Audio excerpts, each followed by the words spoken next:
Hi, this is Tim of the 1916 Company. Welcome and thanks for logging on. If you love this watch, email me, Team Mosso at the1916company.com for purchase pricing and availability questions concerning this watch. Today we're discussing a 2019 launch from Girard Perregaux. This is the Laureato Skeleton Earth to Sky, part of a series of blue and black themed watches launched at SIHH in 2019. The Earth to Sky collection incorporated a version of the ceramic Laureato 42 skeleton that was launched originally back in 2017. So the calling card of this special edition is the blue dial and the blued movement. The watch is still 42 millimeters in diameter and scratch resistant and light black ceramic. It's thinner than you think, too. At 11.2 millimeters thick, just the case, lug-to-lug, is 49 millimeters, and then end-link to end-link, the distance across the wrist is 51.9 millimeters. We'll throw it on my wrist, which is 16 centimeters in circumference, and it wears nicely. You can see that the lugs are actually angled downwards, so keep that in mind when you're viewing it on my wrist, that it doesn't wear quite as broad as it measures across the wrist. It does hug the wrist. It does feel very comfortable. I think this would be ideal for a wrist as small as 15 centimeters circumference. Again, my wrist is 16. I've got a little bit of clearance and margin to make my wrist a bit smaller even and still wear this well. It is surprisingly thin, and it will actually fit beneath a dress sleeve or a tight cuff, so no problems there. The bracelet's a lovely piece, as you can see. It is a double fold deployant. We'll pop this open so you can see it to good advantage. Integrated bracelet design. The first Laureato came out in 1975, so this is not a sort of Me Too offering in an era of integrated bracelet sports watch popularity. This is a design that dates back to the original integrated bracelet 70s sports watches. The Laureato 4266 actually preceding the Nautilus, the Jumbo Ingenieur, and the 222, as well as the Rolex Oyster Quartz. So the Laureato is an original. Now the bracelet's nicely done. You can see, like most ceramic, it's a little bit of a scratch repellent, but fingerprint magnet surface. So you're going to have to periodically polish it down with a cloth. The nice thing, though, is that it really does not scratch. So while fingerprints, as you can see, will assert themselves, you can always wipe it absolutely clean and it will always look like new. That's the magic of ceramic.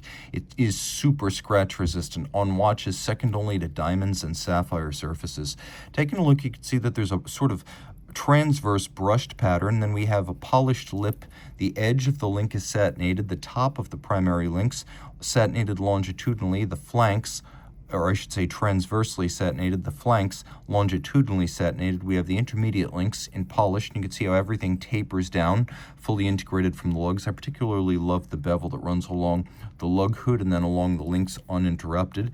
As you can see, every single link in the bracelet is removable, and we have a couple of intermediate sized links here in case you find yourself in between sizes with the primary links. Actually, there are 3 distinct sizes of links in this bracelet.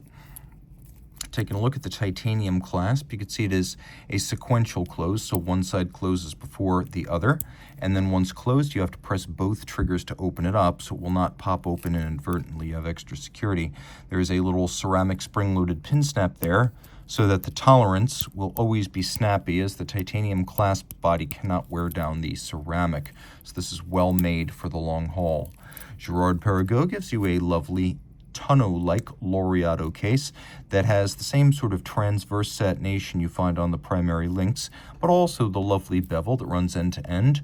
We have longitudinal satination and profile, and then we have a bezel that features a hard faceting, polished on its outer face as well as its plinth, and then circular satinated on the top. The watch is 100 meters water resistant via a screw-down crown. You can actually see that the faceting of the crown design echoes the design of the bezel. So there are 2 design signatures, if you will, at Girard Perregaux. One is the triple golden bridge, the other is the Laureato bezel, so you can see where this comes from.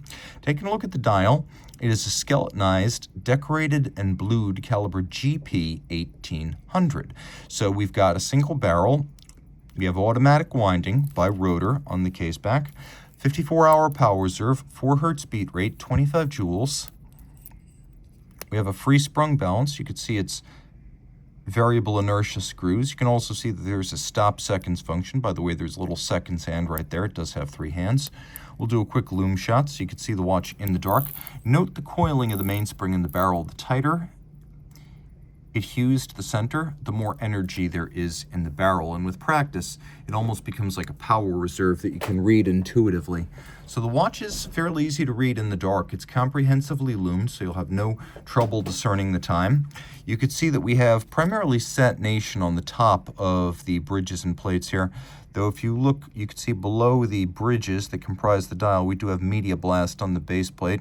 You can also see that we've got beveling, some of which includes junctions defined by interior angles where bevels meet in sharp creases.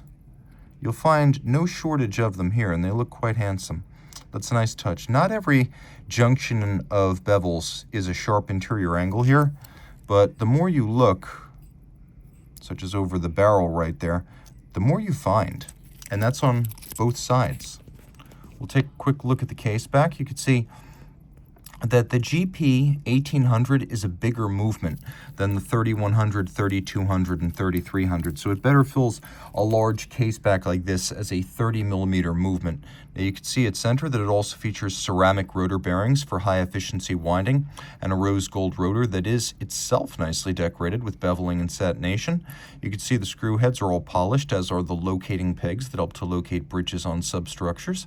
And you can see that we have satination on the silvered wheels. So an array of colors and also an array of textures, tones, and finishes, quite attractive. If you love this watch, reach out to Team Mosso at the 1916company.com for purchase and pricing details.